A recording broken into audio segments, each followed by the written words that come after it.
Thank you, Lexi. This morning, a sign of relief for one family in Hot Springs, Arkansas, as a pair of kidnappers are now headed to court. The kidnappers being accused of abducting a Hot Springs teenager last Monday. Less than 24 hours later, the teen was found alive in a nearby store. Here's a timeline of what happened.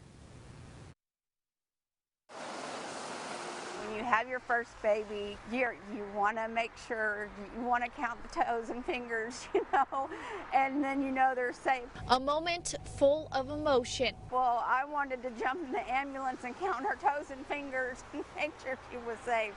Family runs up to the front doors of this cash and carry liquor store on Central Avenue, waiting for a hug long overdue. That was the longest 24 hours of our lives. Rewind to Tuesday afternoon. Felicia Spoon says she felt numb as the search for her 17-year-old granddaughter ticked on. The teen first went missing 9:15 Monday night. I just couldn't, I didn't know what else to do. Spoon says she was minutes from breaking down. None of us would have survived that.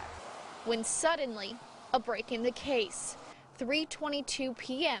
Tuesday. And I received a call from my employees. This video obtained from the cash and carry liquor on Central Avenue shows the missing teen walking from a nearby alley and into the store where she asked for help. She walked in and asked to call her mom. Spoon sits just down the road. My husband calls and just starts screaming that we have her. Her granddaughter home again.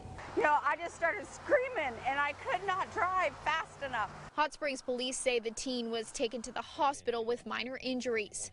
And just hours later, police arrest 38-year-old Samuel Bowling and 19-year-old De La Fera down the street on Central Avenue, charged with kidnapping, held on zero bond. They worked fast. They worked hard. They hit every tip that they could find. Family says they can breathe again.